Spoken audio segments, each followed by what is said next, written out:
Welcome everybody um, to our live cast of the Media of Things, and it is put on by Media Savvy Citizens. We haven't been live for like a month, so we have missed all of our people, but we are so excited and we come back with a bang, and we're coming back with this very special guest who is joining us here today from NAMLE, the National Association for Media Literacy and Education. So welcome, Michelle.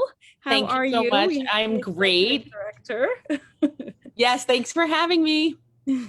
So I actually wanted to have you explain who NAMLE is, what NAMLE does, and just give us the background of the association. Great. Thank you so much for having me. I love that you do these. These are great, great resources. So my nonprofit, I should say, was in existence a lot longer than I've been with it. It started in 1997, actually, with incredible founders who had the forethought to realize that media literacy was really, really important. We have grown to be the largest membership organization for media literacy, actually around the globe. We have almost 7,000 members. It's a free membership, and the individuals within our membership are educators, researchers, librarians, administrators, students, technologists, media companies, and media creators. And we have obviously a lot of US members as a national organization, but about a third of our members are global. So you can really see the community of media literacy growing. We also have 80 organizations under our umbrella. So you can see us kind of as an amplifier. You know, we make sure that the work of our community is amplified, make sure teachers know about it, make sure that we're raising awareness of the incredible work being done. We also host a national conference. The next one's coming up soon. We host Media Literacy Week. We host a National Media Literacy Alliance, which is a coalition of teacher organizations around the country. Really, truly, we are doing everything we can to kind of lead efforts for media literacy expansion in the US and beyond. And our vision is to see media literacy highly valued and widely practiced as an essential life skill. So it's really broad. You know, all that we do is really every day is to meet that mission. Wow. Yes. And I have been involved. I have attended the conference. We've done different things for Media Literacy Week, and know you have a lot of resources on the website. And so if people are out there that don't know what the National Association does for media literacy educators, I always forget, educators or in education. It's education. So it's education. That's what I thought. Yeah. Yes. Yeah. But you know, sometimes it's like, wait, what is it? Pretty much, you know, it is for educators in education. Exactly. And so if people don't know, just make sure it's namle.org. Is that correct? It's actually namle.net. Thank you. .net. Yeah, it's namle.net. We also have our website for US Media Literacy Week is medialiteracyweek.us. And then our NAMLE conference website is namleconference.net. Yeah. Okay, cool. Well, and everything they can access through NAMLE, right? NAMLE. So yes, if they check that out, they should be able to find all the information they need. Yes. I actually was curious. I love the Media Monsters campaign. Yes. I love what you guys have been putting out there in the social media world, and, you know, and through the resources I find from you. And I wanted you to share some of that with us and tell us a little bit about that Media Monsters and what it's about and who it's for, and, you know, what the aim is and how it came to be and how people can, you know, oh, there we go. Yeah, so I wanted to share our monsters, and thank you so much, Pamela, for giving me an opportunity to talk about these guys, because I love them. They actually, so we created them over the course of 2019 and 2020, and essentially we worked with a creative agency who was really interested in media literacy education.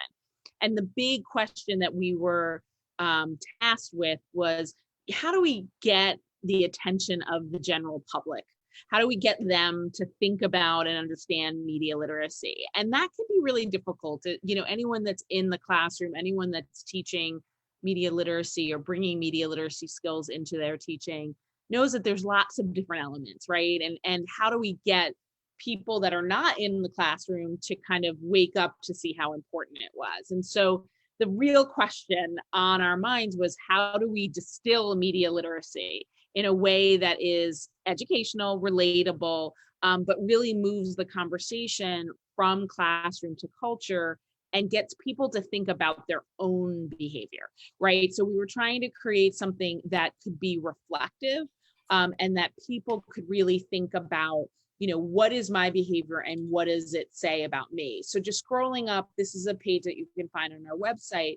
What we did was create the concept of a media monster, and thinking about, like, we're all kind of monsters in our own way, right? We all have behaviors that we kind of can identify as really like illiterate behaviors, like when we're interacting with all types of media content. But one of the things about the monsters is we wanted to present it in a way that wasn't like shaming, and wasn't really, it kind of took these issues and made them just a little lighter. And I'm sorry, I have a buzzer that's going off right now. We're going to ignore that. I don't hear it. Oh, good. That's the, New York, no doorman and New York.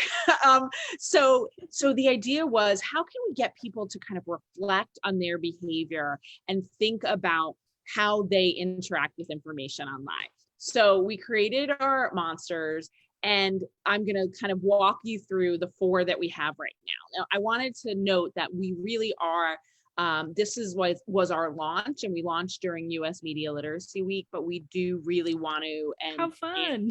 expanding the universe. And this is where we started. So we started with 4, and we started with 4 that were really basic skills that people could kind of relate to. And we kind of played off the fact that so much of the cultural conversation right now is about news and about information literacy, misinformation, disinformation.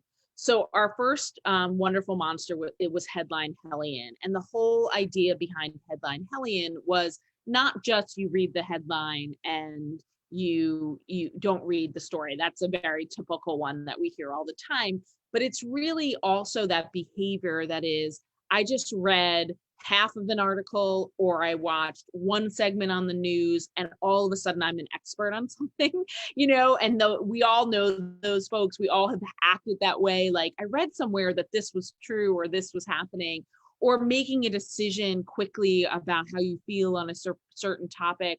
The idea is like that the Headline Hellion's behavior is to quickly move to an assumption, right? And we've all been there, and we've all acted like a Headline Hellion. And then, of course, we have our gullible giant, and we've all been a gullible giant. And essentially, it's someone that really, truly just falls for stuff, and it could be the best stuff in the world. It could be, an ad for a snack food that they say is healthy, and we're so excited because it, chocolate and caramel, like, oh, that looks good. Or even, those clickbait opportunities as you're scrolling through Twitter and you see like 10 celebrity couples that are still married, or, where we're just gullible and we kind of go through and we really need to learn how to kind of resist the click and don't take the bait. And so we've all been there. And that's, again, one of the reasons we started with some of these really basic ideas, is because we've all acted like a gullible giant. We've all been a Headline Hellion, and we wanted to really make it relatable.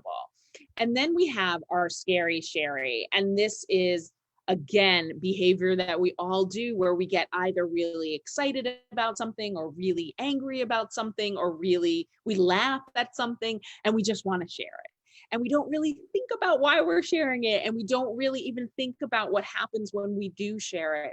So giving, the practice is really like, how can we pause before we post? How can we think about what we share?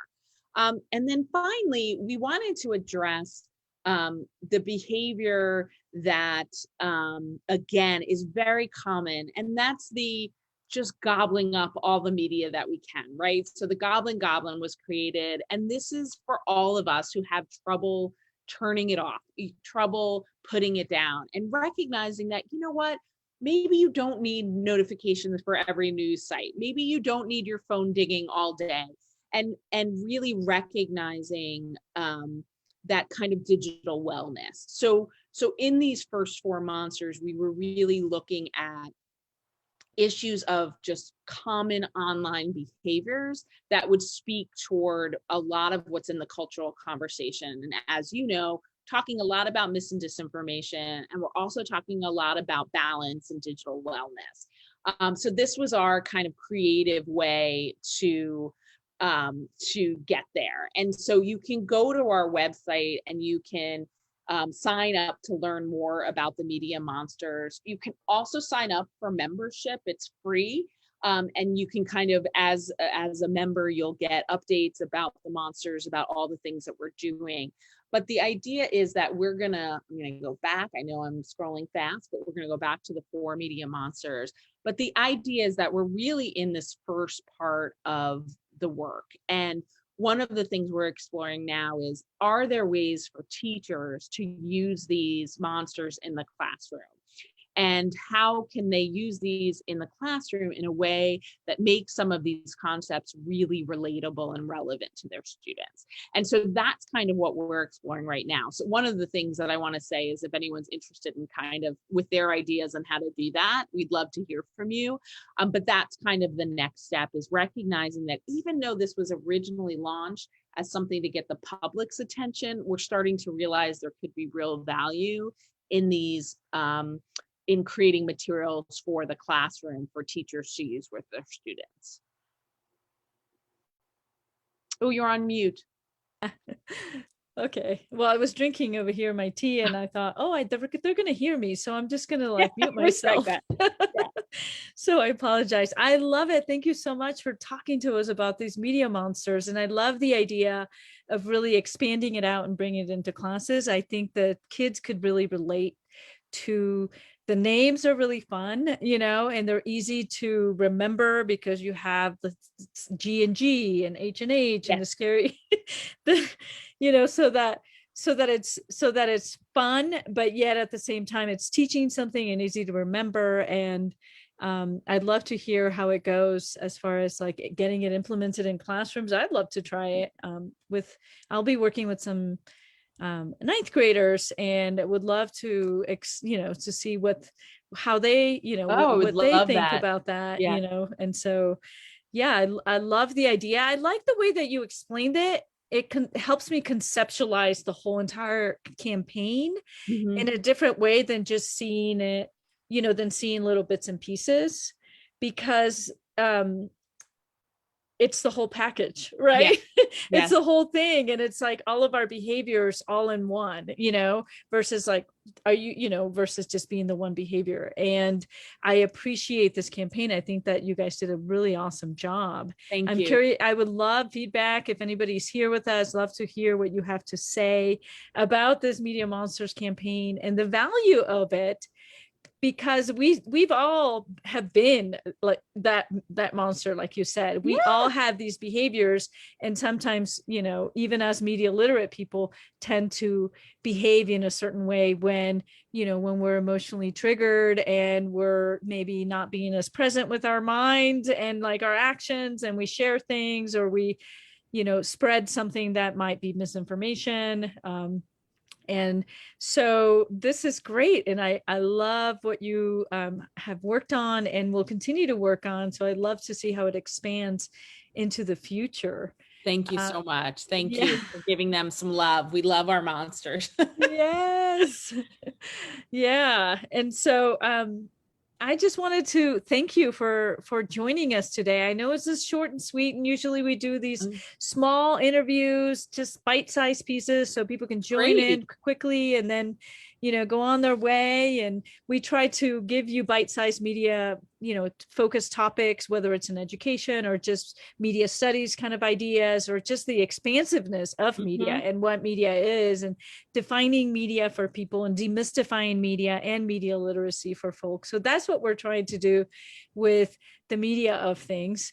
Great. And so it's really, I'm so glad to have you here today and to join us. I'm wondering if there are any parting words, anything you'd like to say before we Yes, leave? I'm going to share my screen one more time just to let everyone know we're having a conference. So we're having a conference July 16th to 18th, and we're looking at the intersection between media literacy and social justice. So please sign up and come. It's going to be amazing.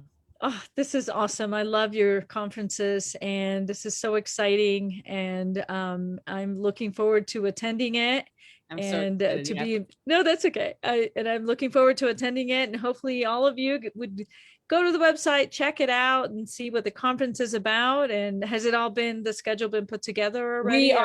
We are furiously working on it. We got so many proposals. There are so many amazing sessions that are going to be at the conference. It's a virtual conference. It's also going to be, a lot of the content is going to be available for 90 days after. It's really, really great stuff to, as a teacher, especially during the summer, to be thinking about. We're hoping that it really provides some really amazing learning time for teachers. Yeah, awesome. Thank you so much. I'm Thank wondering you. if you could speak a little bit about, and although you have already done that, just as we're parting, talk a little bit about the importance of media literacy, like, why media literacy, the mission of media literacy, and why you feel like it's important now more Well, than ever. I've really dedicated my professional life to this work. So I obviously think it's the thing that I would say is that, media literacy is essential to a healthy democracy. And with the level of the way that our entire, we are living in a mediated environment, right? And we are surrounded by media and technology. We are inhaling media messages and creating media messages. And without media literacy skills, we're kind of walking, around the world without a GPS, right? And like, we need to learn these skills to fully engage, to fully participate, to be fully literate in today's world. And that's why, to me, it always comes down to literacy, and it always comes down to, what does it mean to be a literate person in today's world? And we know from history what it means to be illiterate.